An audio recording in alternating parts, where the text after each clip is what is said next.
Queremos convidar você a abrir a sua Bíblia, então, no texto de Paulo. Queremos convidar você a abrir a sua Bíblia no texto de Paulo, segunda carta de Paulo aos Coríntios, capítulo 12. Segunda carta de Paulo aos Coríntios, capítulo de número 12, versos 7 a 10. Segunda carta de Paulo aos Coríntios, capítulo 12, versos 7 a 10. Mantenha a sua Bíblia aberta, acompanhe dentro do possível, fique pronto a buscar, quem sabe, outras referências que possam ser citadas, para que aí você compreenda melhor o texto e a exposição sagrada do nosso Deus. Segunda carta de Paulo aos Coríntios, capítulo de número 12, versos 7 a 10. Lerei o texto, os irmãos acompanhem. E para que eu não me ensoberbecesse com a grandeza das revelações, foi-me posto um espinho na carne, mensageiro de Satanás, para me esbofetear, a fim de que não mais me exalte. Por causa disto, 3 vezes pedi ao Senhor que eu afastasse de mim. Então ele me disse: a minha graça te basta, porque o poder se aperfeiçoa na fraqueza. De boa vontade, pois, mais me gloriarei nas fraquezas, para que sobre mim repouse o poder de Cristo. Pelo que sinto prazer nas fraquezas, nas injúrias, nas necessidades, nas perseguições, nas angústias, por amor de Cristo. Porque quando sou fraco, então é que sou forte. Meus irmãos, há um dos nossos hinos em nosso hinário que canta que os espinhos muitas vezes podem ser espinhos santos, não para provocar apenas a nossa dor e o nosso sofrimento, mas são espinhos santos para nos curar. Ou seja, as adversidades que o Senhor permite atingir as nossas vidas, os problemas que nos cercam, as dificuldades pelas quais passamos, muitas vezes podem doer no momento, mas são, como canta o hino, espinhos santos para nos curar. E nós temos aqui na vida de Paulo exatamente um momento de espinho, de sofrimento, de dor, de tribulação, de angústia, mas ele vai aprender que esse espinho que Deus havia permitido na vida dele seria um espinho de cura, um espinho de bênção para ele. Lembrando, irmãos, que no contexto aqui, Paulo está escrevendo a sua segunda carta aos Coríntios, está defendendo o seu apostolado, uma vez que muitos, tanto na região de Corinto, quanto em outras regiões também, o acusavam de não ser realmente um apóstolo. Para apresentar as insígnias do apostolado, Paulo então aborda o fato de que ele teve privilégios especiais no que respeita às revelações e às experiências que nem mesmo lhe foi permitido narrar. Quando você lê o texto que trata da eleição do apóstolo que substituiu o Judas Iscariotes, lá no comecinho de Atos, capítulo 1, você vai perceber que lá existia algumas prerrogativas, alguns requisitos que aquele que fosse assumir o lugar de Judas deveria preencher. E dentre elas é ter andado com o Senhor, é ter tido ensinamentos diretamente do Senhor. O apóstolo Paulo, como ele vai dizer também aqui na carta aos Coríntios, ele é um apóstolo que nasceu fora de tempo. Ele é um apóstolo que nasceu depois do colégio apostólico já ter sido diplomado. Mas ele vai nos ensinar que ele também passou tempo com o Senhor, e ele também recebeu revelações especiais do Senhor, ele cumpre as insígnias do apostolado. Apesar desses grandes privilégios que Paulo cita, e vamos olhá-los um pouco mais, Paulo tinha algo também que o incomodava, algo que ele chamava de espinho na carne. Paulo pediu a Deus que o removesse, mas a resposta que lhe foi dada foi: a minha graça te basta. Esta segunda carta de Paulo aos Coríntios, irmãos, provavelmente foi escrita mais ou menos nos fins do ano 54 e possivelmente de Éfeso, quando Paulo se preparava então para mais um momento de uma nova viagem missionária. E depois dessa outra viagem que ele enceta fazer, ele é preso e levado para Roma. Paulo foi esse que defendeu o seu apostolado, não baseado nele mesmo, mas baseado naquilo que o próprio Senhor Jesus Cristo o atestou, para aquilo que o próprio Senhor Jesus Cristo o levou a conhecer. Nós vamos aprender que Paulo, depois de sua conversão, ele vai passar 3 anos e meio, lá na região da Arábia, e pelo que nos percebe o texto bíblico, é um tempo de isolamento. Ele não estava já exercendo o ministério pastoral, mas era um tempo de isolamento, onde ele estava adequando todo o conhecimento que ele já tinha do Velho Testamento às realidades agora apresentadas ao fato de que Jesus é o Messias. Lembra-se que Paulo teve uma excelente formação aos pés de Gamaliel, um dos doutores do conhecimento, tanto da cultura judaica, com toda a sua estrutura religiosa, toda a sua teologia, quanto também do conhecimento da filosofia, dos conhecimentos da lei romana. Paulo era um homem extremamente catedrático, com grande conhecimento, mas faltava para Paulo este ajuste das realidades do Velho Testamento à realidade maior. Cristo é o Messias, Cristo é aquele que veio de fato para ser o Salvador. Paulo passa, portanto, esse tempo lá na região da Arábia, região do deserto, um tempo de isolamento, de aprendizado mais direto também com o próprio Senhor, como nos apreende especialmente o texto de Gálatas. E aqui, nesse contexto, Paulo vai dizer que se ele pudesse se gloriar, porque alguns se gloriavam de serem seguidores ou de serem apóstolos, e Paulo vai dizer, se há quem pode se gloriar perante o Senhor, eu também posso. Olha o versículo de número 12, capítulo 12, versículo de número 1, quando Paulo diz assim, se é necessário que eu me glorie, ainda que não me convém, então passarei a falar das revelações do Senhor. Ele vai dizer exatamente isso, eu posso me gloriar, não convém a nenhum cristão se ensoberbecer por aquilo que conhece, por aquilo que recebeu do Senhor, pelas experiências que teve. Cabe a cada cristão ser de coração quebrantado, humilde e não soberbo, mas se alguém pode se ensoberbecer ou levantar aquilo que sabe, eu também posso. Eu recebi do Senhor revelações tais e de tamanha grandeza que não é nem mesmo lícito falar. Nós não lemos o texto, mas está aí do versos 1 a 6, e Paulo vai dizer então que se ele se gloriasse, ele não estaria sendo um tolo, porque ele estaria realmente falando aquilo que verdadeiramente ele experimentou. Meus irmãos, voltando para a nossa questão temática, espinhos que doem, espinhos que machucam e espinhos que curam, até onde as nossas inquietações também nos incomodam, a ponto de, como Paulo, pedir a Deus que nos tire, pedir a Deus que nos livre do sofrimento, até onde nós aceitamos o fato de que a graça de Deus é suficiente na nossa vida, apesar dos sofrimentos que possam nos rodear. Então eu quero olhar para esse texto e aproveitar inclusive a própria colocação de Paulo na resposta que Deus lhe dá e usá-la como o tema da nossa reflexão nessa noite. A minha graça te basta. A experiência do sofrimento na vida do ser humano é inevitável. Todo ser humano passa por sofrimento. Nós já temos repetido isso em várias vezes, de uma maneira ou de outra, numa época ou noutra. Todo ser humano, em alguma medida, em alguma época da sua vida, ele vai passar por sofrimento. E nós temos algumas impressões ou expressões também muito claras e tácitas na Escritura, quando nos mostram que o sofrimento ele tem a sua origem no mal. E a origem do sofrimento, ela está no fato de que o mal é uma realidade. Há uma grande interrogação na cabeça de teólogos e filósofos para responder de onde veio o mal. Por que que Deus é um Deus santo? Porque se Deus é um Deus que controla todas as coisas, Ele permite ou permitiu a entrada do mal na sua criação. Não é objeto da nossa reflexão nessa hora responder essa pergunta, mas é uma pergunta que está aí. Os filósofos de todos os tempos questionaram e levantaram e apresentaram alternativas diferentes para a possibilidade da existência do mal. Mas quero colocar, meus irmãos, que a origem do mal existencial e do sofrimento, ela está exatamente na porta aberta, lá no começo da história, quando o pecado entra em nossa história através dos nossos primeiros pais.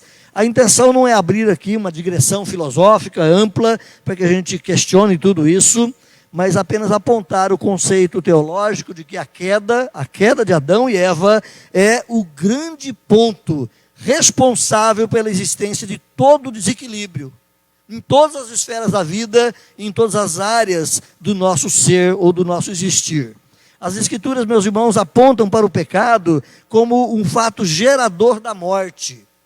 Permite-nos entender e crer pela Escritura, caso o homem não pecasse. Essa é uma hipótese que também não temos uma resposta completa, mas que caso o homem não pecasse, não existiria morte. Caso o homem não pecasse, não existiria esse mundo de tribulações e de problemas que nos cerca desde lá. As Santas Escrituras nos ensinam, então, meus irmãos, que a morte, ela é uma consequência natural do pecado, até mesmo imposta pelo próprio Deus. Quando Deus propõe a Adão e Eva a questão dizendo que vocês podem desfrutar de toda a criação, mas não toquem nisto. No dia em que vocês comerem desta árvore, a morte vai ser uma experiência na vida de vocês. O apóstolo Paulo vai dizer, lá em Romanos capítulo 5, versículo 12, porquanto, da mesma forma como entrou o pecado no mundo por um só homem, e pelo pecado entrou a morte, assim também a morte veio a todos os homens, porque todos pecaram. Então, na concepção do ensino e da teologia bíblica, o pecado é a porta aberta para a morte e, ao mesmo tempo, a porta aberta para todo tipo de sofrimento. Todo sofrimento humano, ou todo ser humano, melhor dizendo, passa pela dor do sofrimento. A partir do nascimento, cada ser humano já experimenta a angústia da dor, já experimenta a angústia do sofrer. É inevitável. De uma maneira ou de outra, de uma forma ou de outra, todo ser humano, menor ou maior, ele vai experimentar a dor, ele vai experimentar o sofrer. Grandes sofrimentos nem todos experimentam. Há muitas pessoas que atravessam a vida numa bonança, num mar tranquilo e não tem grandes tribulações, enquanto que outros, logo desde os primeiros dias, já está numa angústia terrível para sobreviver, quem sabe com enfermidades, com problemas, com deformidades que invadem o seu ser e desequilibram a vida. Então nem todos vão experimentar o sofrimento na mesma proporção e nas mesmas experiências de cada um, uns maiores, outros menores, um em maior angústia, outro em menor dor, mas todos vão passar em alguma medida pelo sofrer, mas da pena capital ninguém escapa. Todos os homens vão morrer, todos os seres humanos vão experimentar essa punição, essa dor que é o morrer. Eu quero compartilhar conosco aqui, voltando para o texto de Paulo, as possibilidades do espinho da carne. Paulo vai dizer que ele tinha um espinho na carne, porque foi colocado um espinho ali para Paulo. É claro que o espinho na carne aqui é uma figura de linguagem, é uma maneira de Paulo dizer sobre outras questões mais profundas que o angustiavam, mas era um sofrer, era uma dor que ele participava e sofria com ela. Por que isso?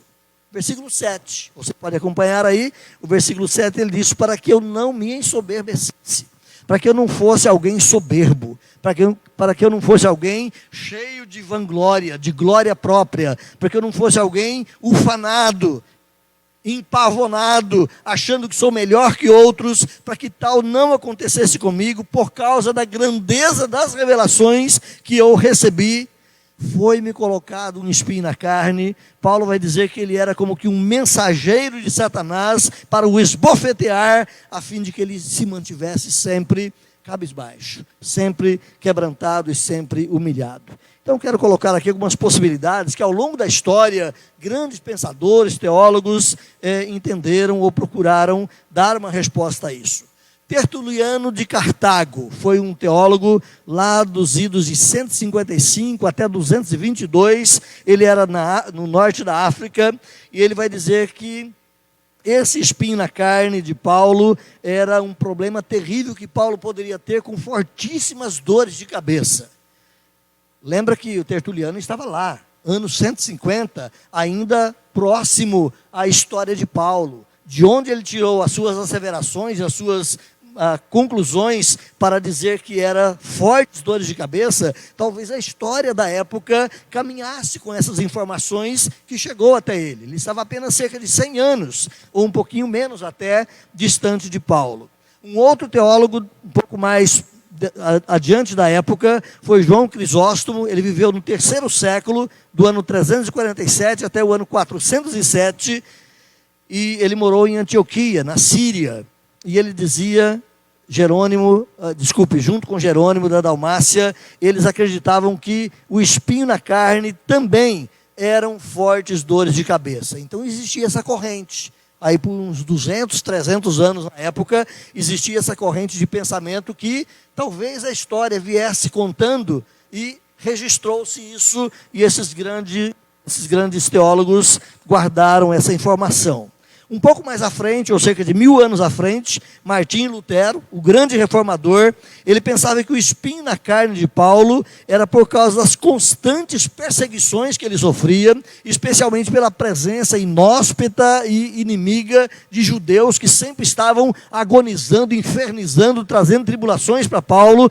Então, Lutero afirmava que eram as grandes tribulações por causa dos judeus. Ao mesmo tempo, porque Paulo amava profundamente os judeus e queria ver o seu povo convertido, inclusive objeto da nossa reflexão hoje pela manhã na escola dominical. Se você olhar Romanos capítulo 3, versículo 9, Romanos 3, 9, Paulo vai dizer ali, porque eu mesmo poderia desejar ser anátema, separado de Cristo por amor dos meus irmãos, para que eles fossem salvos. Então essa era uma dor que Paulo sofria, e Lutero vai ligar essa ideia do sofrimento, do espinho, da angústia que Paulo tinha, ao amor que ele tinha pelos judeus, e ao mesmo tempo a rejeição que esses judeus tinham ao evangelho, provocando tribulações, perseguições e sofrimentos ao apóstolo.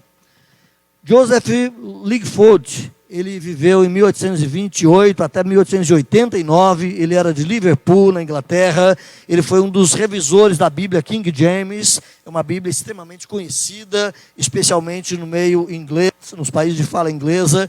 Ele foi um dos melhores eruditos do século XIX, e ele se referia ao espinho na carne aqui de Paulo como uma oftalmia, ou seja, uma doença terrível que Paulo tinha nos seus olhos, possivelmente derivada ou consequente do incidente no caminho de Damasco. Você se lembra, no ato da conversão, Paulo viu uma luz no céu mais forte que o sol ao meio-dia, um raio laser terrível atingindo seus olhos, queimando as suas retinas, tanto é que Paulo fica cego. E ele vai levado depois para Damasco e fica ali 3 dias cego, sem nada poder ver. E um irmão, Ananias, é quem vai por ordem do Senhor visitar Paulo, e lá impõe as mãos, ora, e caem como que umas escamas dos seus olhos, e ele é curado. Então, esse grande comentarista da Escritura, Lightfoot, ele vai dizer que essa oftalmia, essa doença que Paulo adquiriu nos seus olhos, por causa daquela luz tão forte, tão terrível, ali no ato da sua conversão. Uma indicação provável disso, você tem também em outro texto bíblico. Caminha lá, Gálatas capítulo 4. Olha lá, Gálatas capítulo 4, versículo 15. É uma outra informação que nos ajuda a perceber que Paulo realmente tinha um problema nos olhos, uma doença nos olhos. Esse texto de Gálatas é um tanto quanto mais expansivo, e ele vai perceber que essa delida, essa enfermidade, essa chaga que Paulo tinha nos seus olhos, ela não era apenas algo interno, mas era algo que se tornava visível, até mesmo tanto quanto asqueroso, quem sabe meio que nojento àqueles que circunstantemente estavam perto dele. Olha, o texto diz aí, o que aconteceu com a alegria de vocês? Paulo fala naquele texto. Eu tenho certeza que, se fosse possível, vocês arrancariam os próprios olhos para dá-los a mim. Olhando exatamente esse fato de que Paulo tinha uma enfermidade terrível nos seus olhos, era visível a cada pessoa o fato de que ele tinha os seus olhos, quem sabe, ou lacrimejando, ou sempre ali meio que purulentos, e eles gostariam até de poder ajudar Paulo, mas há 2000 anos atrás ainda não havia um trabalho assim tão próprio para a cura desse irmão. E Paulo vai dizer, vocês me amam tanto, eu sei disso, e vocês teriam arrancado os seus olhos, se possível fosse, para dá-los a mim. Hoje já existe, graças ao Senhor nosso Deus e à medicina que Ele permitiu evoluir, já existe transplantes de várias partes dos olhos, curando, quem sabe, problemas tais quais o nosso apóstolo tinha. Olha também ainda no mesmo texto de Gálatas, agora no capítulo 6, versículo 11. Olha Gálatas 6:11. O que é que Paulo diz aí? Vejam com que grandes letras estou escrevendo para vocês. Por que Paulo tinha que escrever em grandes letras? Porque ele tinha problema de visão. Ele já não conseguia ver mais. Se você for lá para Romanos capítulo 16, ele vai dizer que quem escreveu a carta aos Romanos não foi ele. Paulo apenas ditava. Quem escreveu a carta aos Romanos foi um colega chamado Tércio, porque ele já não tinha nem mais condição de escrever, idoso já, sofrido, sem condições. Havia alguém, um amanuense, um secretário que estava ali ao seu lado. A palavra original, meus irmãos, que se traduz por fraqueza, olha aí no texto, você vai perceber no versículo de número 9, de boa vontade, pois eu me gloriarei nas fraquezas. Essa palavra original aqui, fraqueza, a palavra asteneia, ela tem uma aplicação física e não só uma aplicação moral. Alguém pode dizer que é uma fraqueza moral, mas ela pode ter uma aplicação também física. Para os teólogos gregos, o espinho referido no texto eram os inimigos de Paulo, aqueles teólogos que nós falamos lá no começo. Para os teólogos latinos, era a metáfora das tentações, quem sabe, afeitas à vida sexual. Paulo era um homem solteiro. Ele poderia ter sido casado, não sabe, a Bíblia não registra detalhes, mas ele tinha as suas lutas também enquanto ser humano. Então alguns vão dizer que ele era fortemente tentado nessa área e poderia ser, quem sabe, a pressão da consciência dele o queimando. Alguns vão dizer que Paulo tinha dificuldades, então, na sua aceitação enquanto solteiro. E Paulo vai questionar isso. Por que é que outros irmãos podem ter esposas e eu não posso? Ou eu não posso? Por que é que Pedro pode levar nas viagens a sua esposa e Barnabé também leva a sua? E onde está a minha? Paulo não está dizendo que ele não poderia, mas ele tem essa crise e ele expõe essa inquietação também. Então alguns vão dizer que era um problema de ordem sexual, fortes tentações que Paulo sofria e por isso ele estava aqui também inquieto com isto. E Deus permitindo que Paulo continuasse assim. Outros entendiam que nada mais era do que um gênio intempestivo, forte, guerreiro que Paulo tinha. E alguém vai dizer o seguinte, quem sabe essa observação é por causa do temperamento colérico de Paulo, que geralmente essas pessoas são autossuficientes, impetuosos, geniosos, e têm uma tendência às vezes à aspereza e até mesmo à crueldade. Ninguém é tão mordaz e sarcástico quanto o colérico. Essa seria uma série de deficiência de ordem emocional desse homem. Então alguns vão dizer que o problema era do gênio intempestivo e forte que Paulo tinha. Outros vão atribuir o espinho na carne a uma epilepsia. Paulo era problemático também na área da saúde, ele carregava uma epilepsia, ou quem sabe uma febre malária que ele poderia ter contraído lá nas regiões da Ásia. Só colocando aqui, meus irmãos, que existe uma nuvem de possibilidades na história para quem sabe explicar aqui o problema do espinho na carne de Paulo. Eu prefiro ficar com a observação do Lightfoot, que tem o baseamento lá, tanto na conversão de Paulo, quanto tem o baseamento também lá em Gálatas. Uma enfermidade nos olhos, tão terrível, tão horrível. Ele sofria tanto com aquilo, havia o lado emocional de estar perto de pessoas, e pessoas o olharem com certo asco, ao mesmo tempo ele também sofrendo com as debilidades da própria visão. Eu gosto mais dessa interpretação, que ela é mais plausível e mais fácil de se basear na própria Escritura. Mas quero olhar também, meus irmãos, a inaceitável angústia do sofrimento. Embora o sofrimento seja algo comum a todos os seres humanos, ninguém gosta de sofrer. Nenhum de nós queremos permanecer no sofrimento, mesmo que circunstancialmente passemos por ele.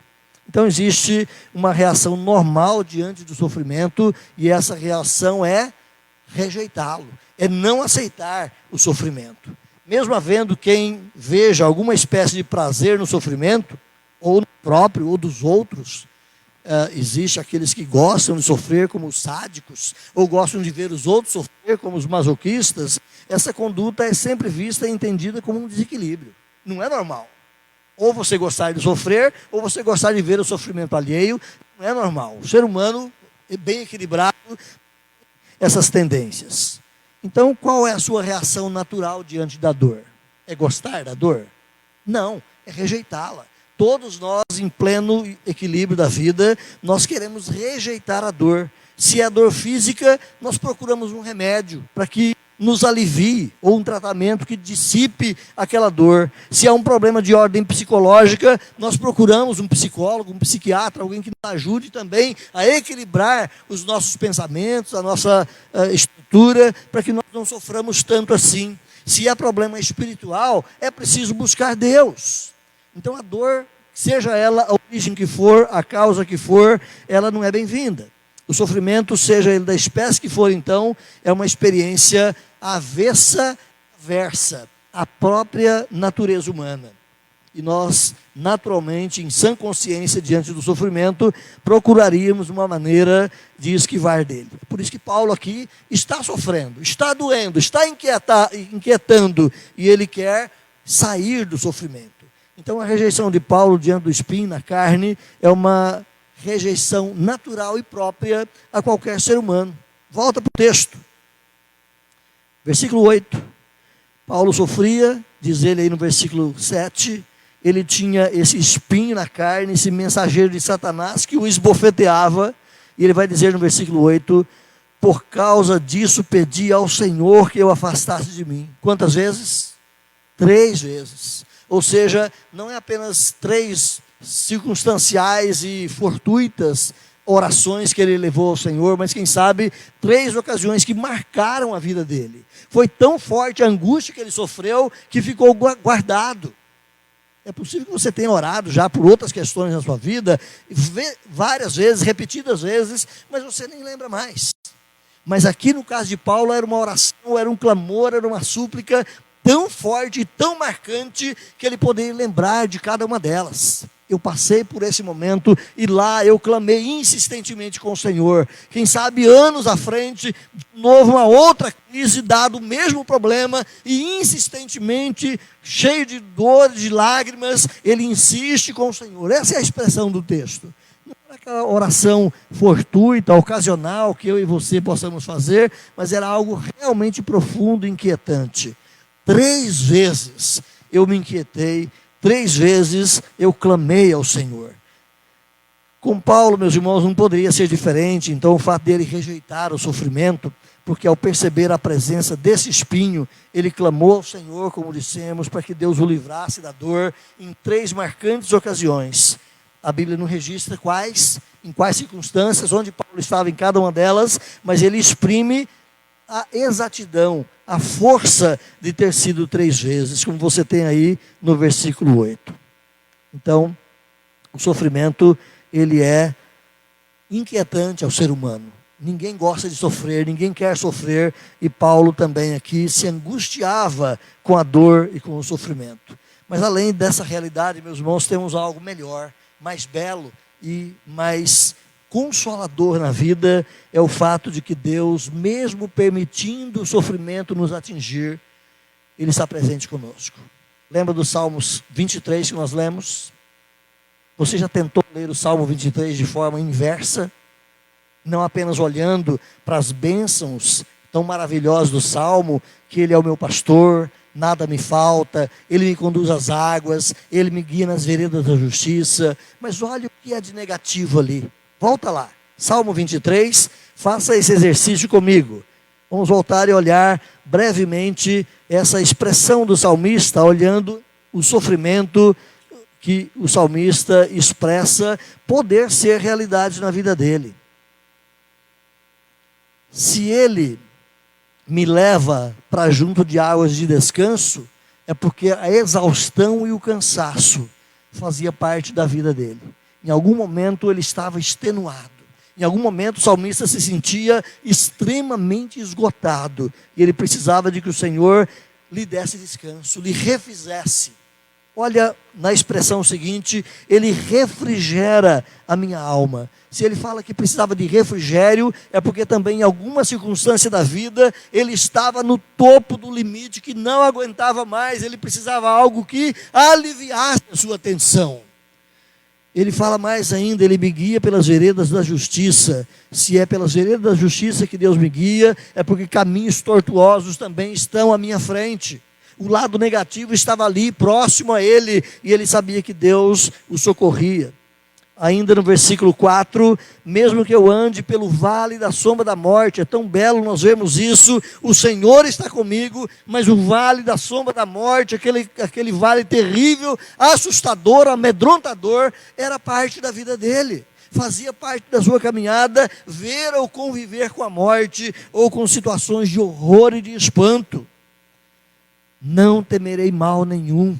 Que gostoso sentir essa certeza, mas é porque o mal estava ali. Ele sabia que existia o mal próximo a ele, que poderia atingi-lo, mas eu posso ficar seguro. Então você tem um lado negativo do Salmo. Quando ele fala mesmo no versículo 4, na última frase, o teu bordão e a tua vara, o teu cajado me consolam, é porque havia momentos de abatimento. É porque havia momentos de depressão profunda. É porque havia momentos de lágrimas e de choro, onde o salmista precisava de consolo e de conforto. Se você olha para ele e vê que há uma mesa na presença dos meus adversários, que coisa fantástica e boa é Deus me servir, mas por outro lado você tem adversários. Então o sofrimento, o lado terrível da vida, estava presente ali com esse salmista. Se o Senhor unge a minha cabeça com óleo, é porque males estão me cercando. Há um comentarista bíblico que ele trabalha justamente a expressão do Salmo 23, e ele vai mostrar o seguinte, que lá na região da Palestina antiga, algumas moscas da região própria, daquele clima quente, daquele sol terrível, elas vinham e por causa do local de aconchego das orelhas das ovelhas, ela vinha e punha os seus ovos ali, na orelha da ovelha. E com o tempo aqueles ovos se transformariam em pequenas larvas e procurariam o interior do ouvido daquela ovelha para se ajustarem ali, quem sabe ali, multiplicarem, ter o seu processo de metamorfose, de transformação, para nascer de novo uma outra mosca. Mas naquele processo aquilo causava loucura, as ovelhas, e elas saíam dando cabeçadas amarradas em pedras, em árvores, e muitas vezes elas se machucavam fortemente. Então o pastor, conhecedor daquela região, daquela situação, ele preparava um unguento, um óleo e passava na cabeça da ovelha para que aquelas moscas não viessem trazer tormentos a ela. Então o salmista, quando ele fala que Deus unge a sua cabeça com óleo, é um livramento, porque o perigo estava ali. Então só olhando de novo o sofrimento e a dor ali na vida do salmista. Bondade e misericórdia então me seguirão todos os dias, porque os males me cercam. Então, só para voltar, meus irmãos, assim era Paulo. Ele tinha consciência do seu perigo, ele tinha consciência das coisas que o cercavam, mas ele sabia que Deus poderosamente também estava pronto a abençoá-lo. A suficiência da graça de Deus nos basta, mesmo que os sofrimentos nos atinjam, mesmo que os sofrimentos estejam próximos a nós. Então, propósito de Deus com espinho na vida de Paulo. Algumas possibilidades que nós temos na Escritura. A primeira delas é para corrigir uma possível situação de glória pessoal. Olha no versículo 7. E para que eu não me ensoberbecesse com a grandeza daquilo que eu conheci, com a grandeza das revelações que eu tive. Se você for olhar o que Paulo diz, olha o versículo de número 2 até o versículo número 5. Ele vai dizer: conheço um homem. Aqui é a modéstia de Paulo. É aquele jeito de Paulo falar: olha, eu estou falando de mim, mas não é para vocês perceberem que é de mim. Então ele coloca numa terceira pessoa. Conheço um homem em Cristo que há 14 anos ele foi arrebatado até o terceiro céu, se no corpo ou se apenas em espírito, eu não sei, Deus é que sabe. Mas eu sei que esse tal homem, se no corpo ou se no espírito ou fora do corpo, eu não sei, Deus o sabe, ele foi arrebatado ao paraíso, e lá ele ouviu palavras inefáveis, coisas que não é lícito sequer ser repetidas, ser ditas. De tal coisa eu poderia me gloriar de mim mesmo. Mas é isso que Paulo está dizendo. Então, Deus não quer que eu me glorie. Deus não quer que eu seja soberbo. Então, a primeira possibilidade que nós temos, irmãos, por que é que Deus permite os espinhos na vida de Paulo? Para corrigir o orgulho. Para que Paulo fosse um homem sempre quebrantado. Para que Paulo não se ensoberbecesse com a grandeza das revelações. A extraordinária grandeza da revelação que Paulo teve, meus irmãos, ele fala nisso aqui, poderia gerar nele então um espírito soberbo. É aquela pessoa que acha que é melhor que os outros, porque ele teve privilégios a mais que outros. Todo pecado, querendo ou não, ele parte de um processo egoísta do nosso coração. Todo pecado é um desejo nosso de estar à frente. Eu vi certa vez, eu gosto de usar a menor definição de pecado que você pode ter. Como você definiria o pecado? A menor definição de pecado que alguém poderia ter em apenas 2 palavras. Eu quero. Pecado é isso. Eu quero. Não importa o que os outros queiram. Eu quero, não importa o que Deus queira. Eu quero, não importa o que a sociedade pensa. Eu quero, é o eu na frente, é o homem surgindo em primeira plana. E você percebe isso na tentação que o próprio diabo teve antes da sua queda. Eu quero subir acima do Deus Altíssimo. Eu quero roubar o lugar desse Todo-Poderoso. Eu quero ser. E ele cai. Quando ele vem para a terra e no momento apropriado ele vai tentar Adão e Eva, qual é a proposta dele? Olha, Deus disse isso, você quer? E Eva disse o quê? Eu quero. Ela queria exatamente isso. Pecado é colocar o eu na frente. Pecado é a centralidade do próprio ego, do próprio ser humano, onde onde nada é mais importante que ele próprio. Então Deus queria que Paulo não centralizasse a si mesmo, mas Deus queria que Paulo fosse um homem quebrantado, de coração humilde, apesar do privilégio que ele tinha tido. Produzir humildade no coração de Paulo. Deus revela essas coisas a respeito dele mesmo, como diz Paulo aqui, coisas que são proibidas até o homem dizer, de tão maravilhosas que são. Ele vai dizer no versículo 4, esse homem foi arrebatado ao paraíso, ele ouviu palavras inefáveis. Inefáveis é não faláveis, não pronunciáveis, não dizíveis, coisas que vão além da nossa capacidade de expor e de explicar. Lembra quando Paulo fala isso também na primeira carta? Nunca entrou no coração humano aquilo que Deus tem preparado para aqueles que o amam, além da nossa capacidade de conhecer, de explicar, de falar. É nesse sentido de ser inefável. E Paulo vai dizer que ele teve essa experiência. A palavra grega aqui para inefável, de uso comum nas religiões, é arretos. Lá no grego essa palavrinha é aquilo que é inexprimível, aquilo que não tem como explicar. É um sentimento, é uma realidade, é uma visão, é uma compreensão muito além que as palavras não conseguem expor ou explicar. Essa palavrinha só aparece aqui. Em todo o texto bíblico, essa palavra arretos, ela só aparece nesse texto. Versículo 8 e 9, aqui do texto, Paulo vai dizer que cerca das quais 3 vezes eu orei ao Senhor para que ele desviasse esse espinho de mim. E ele me disse, a minha graça te basta, porque o meu poder se aperfeiçoa na fraqueza. De boa vontade, pois então eu me gloriarei nas minhas fraquezas, para que em mim repouse ou habite o poder de Deus. A palavra humildade, ela está aqui nas minhas fraquezas. A palavra humildade lá no texto grego é a palavra tapeinos, significa aquele que é abaixado, aquele que é jogado para baixo, aquele que é jogado na terra. No latim vem de humus, e humus é a terra. Então a palavra humildade vem do estar no pó, do estar caído. A humildade é a consciência das nossas fraquezas, das nossas dependências e nos fazer saber que somos pó, somos terra. Em outras palavras, nós não temos nada de nós mesmos, não podemos nos ensoberbecer. Quem é o homem? É a pergunta da Escritura.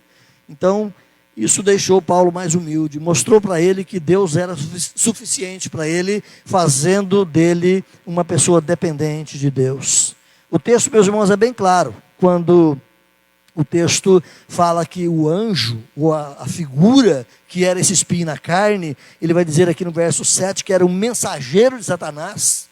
Pode-se pensar que era um anjo que estava ali provocando esse sofrimento em Paulo, ou uma circunstância na mediação ou na utilização do próprio mal do diabo, seja ele direto ou indireto, assim como foi lá com Jó, o próprio diabo provocando dor e sofrimento. Paulo vai dizer aqui, isso veio para me esbofetear. Lá no grego a palavrinha kolapso, significa dar uma bofetada, uma dor de uma bofetada. Dar em alguém um soco com o punho fechado, ou controlar uma pessoa, ou reprimir alguém, ou limitar alguém, ou punir o indivíduo, castigá-lo. Tudo isso está presente nesse conceito de esbofetear. Foi alguma coisa que foi colocado nele para rebaixá-lo, para deixá-lo humilde. E Paulo se refere aqui, meus irmãos, a essa experiência que ele teve, não especifica o quê, mas era algo ruim, era algo doloroso. E ele chama isso de espinho na carne. Então, outra situação que a gente pode ver é que Paulo também recebeu esse espinho na carne para que ele reconhecesse que a suficiência não era dele, mas que a suficiência era de Deus. A palavrinha graça, você tem aí quando Deus fala para Paulo, no versículo de número 9, a minha graça te basta, é a palavrinha charis, lá do grego também, é usado para graciosidade, para amabilidade, para um favor além do que você merece. Aliás, a definição mais corriqueira é favor imerecido. Isso é graça de Deus. Mesmo que o espinho tenha causado sofrimento em Paulo, em última instância serviu para que ele tivesse, ou para que tivesse um propósito bom na vida dele e trouxesse favores a ele. Então, Philip Yancey vai dizer o seguinte, que graça significa que não há nada que possamos fazer para Deus nos amar mais. Nós somos o que somos na nossa pequenez. Nenhuma quantidade de renúncia, nenhuma quantidade de conhecimento recebido em seminários e faculdades de teologia, nenhuma revelação ou quaisquer outras coisas faz com que Deus nos ame mais. O que você é, Deus o ama como você é. Deus o ama na condição que você está, embora Deus vai fazer a transformação e a mudança também na sua vida. Meus irmãos, a graça basta. O sofrimento dói, o sofrimento perturba, o mensageiro de Satanás inquieta, mas Paulo vai aprender com Deus aqui, a minha graça te basta.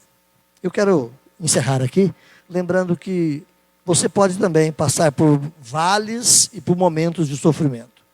Cada cristão sincero, ele vai reconhecer que no decorrer da sua vida, quem sabe, tem alguns espinhos, mensageiros de Satanás, ou instrumentos de Deus, em alguma medida, para nos manter, quem sabe, mais alquebrados, para nos manter, quem sabe, mais cabisbaixos, para nos colocar mais ao pé da cruz. Cada um de nós, em algum momento da vida, vamos perceber que há espinhos causando situações desagradáveis, impedindo, quem sabe, alguns avanços, até mesmo impossibilitando o nosso avanço em algumas áreas da vida que sejam boas, mas colocadas ali para nos manter quebrantados perante o Senhor.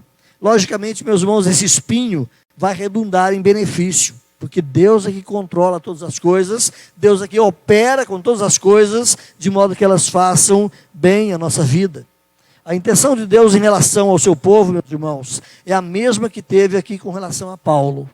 Ele permite o espinho, ele permite a dor, ele permite a inquietação, mas para que você aprenda que ele é a sua suficiência. Que não é o que você quer, não é o que você faz, não é o seu alcance, mas Deus é a sua suficiência. A intenção de Deus, então, é evitar que nós sejamos pessoas de vanglória, pessoas ufanadas, pessoas soberbas. Deus quer que nós aprendamos a ser pessoas quebrantadas, pessoas que andem de coração quebrantado perante o Senhor. E isso é bênção. Aprendermos a andar de coração quebrantado perante o Senhor. Não importa a origem do espinho, não importa a dor que você possa experimentar na vida, não importa o que seja o instrumento da dor, uma coisa é certa, esse espinho tem um propósito de bênção nas mãos de Deus. Os espinhos são remédios santos nas mãos de Deus, dói, mas são remédios santos nas mãos de Deus para nos curar. Eu queria deixar essa palavra conosco. É uma palavra cheia de significados e carregada de certos enigmas aqui, o que era de fato esse espinho na vida de Paulo, mas apenas abordando a dor e o sofrimento. Se Deus permitiu, Deus tinha propósito em trabalhar o coração de Paulo, para que Paulo não fosse um homem soberbo, para que Paulo não fosse um homem arrogante, mas para que Paulo fosse aquele homem quebrantado, apesar dele, apesar dos privilégios que ele tinha tido, que ele fosse um homem que aprendesse a confiar tão somente na graça do Senhor. Versículo 9, a minha graça te basta, porque o meu poder se aperfeiçoa ali, quando você está no pó, ali, quando você está reconhecendo de fato a sua fraqueza. Olha a conclusão de Paulo, então, no versículo 9 ainda. De boa vontade, então, eu me gloriarei. De boa vontade, então, eu terei prazer nos momentos de dor. Não que Paulo tivesse se tornado um masoquista, mas ele vai entender que as angústias que ele passava trariam bênção para ele. Lembra de Tiago? Tiago capítulo 1, versículo 12.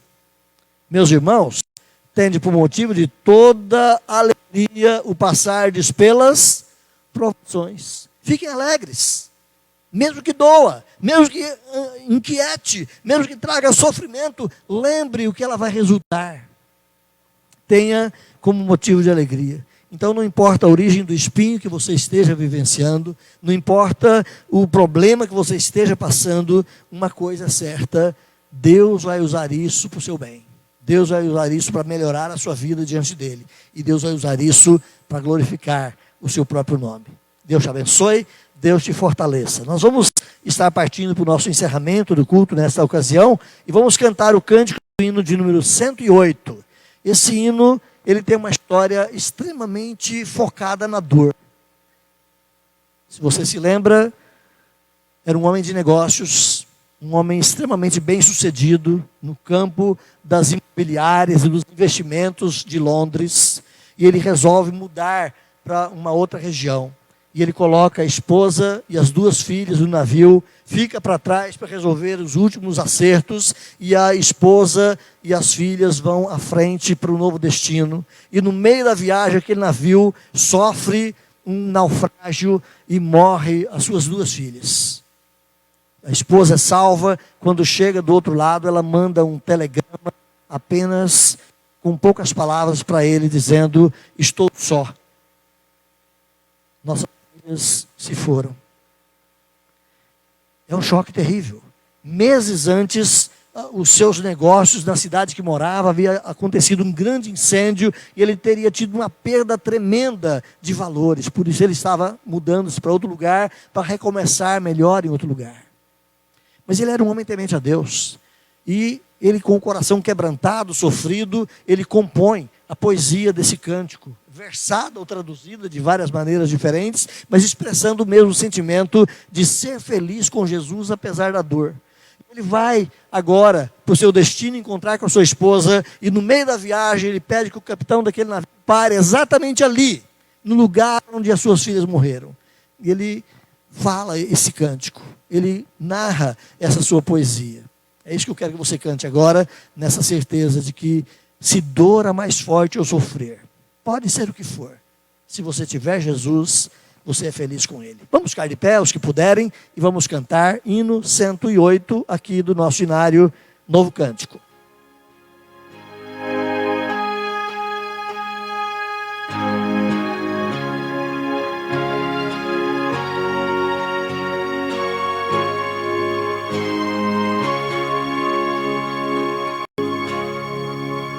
Se casa mais doce me deres gozar, se dor mais forte sofrer, ó seja o que for, tu me fazes saber que feliz com Jesus sempre sou. Sou feliz com Jesus.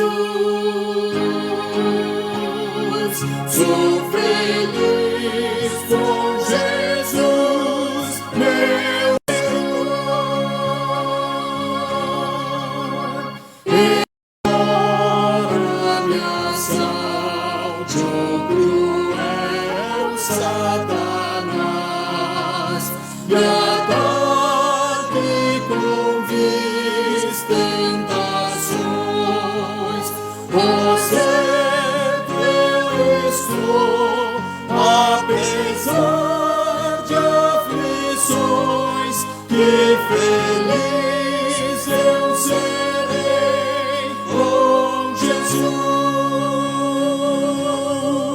Sou feliz com Jesus. Sou feliz com Jesus, meu Senhor. Meu triste pecado por meu Salvador foi pago de um modo cabal. Valeu-me o Senhor, ó mercê sem igual. Sou feliz, graças dou a Jesus. Sou feliz com Jesus. Sou feliz com Jesus, meu Senhor.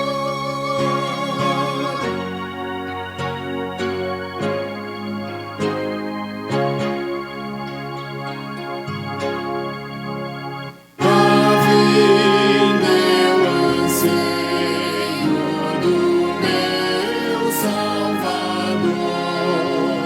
Em breve virá me levar ao céu, onde eu vou para sempre morar com remidos na luz do Senhor. Sou feliz, Sou feliz com Jesus. com Jesus. Sou feliz com Jesus.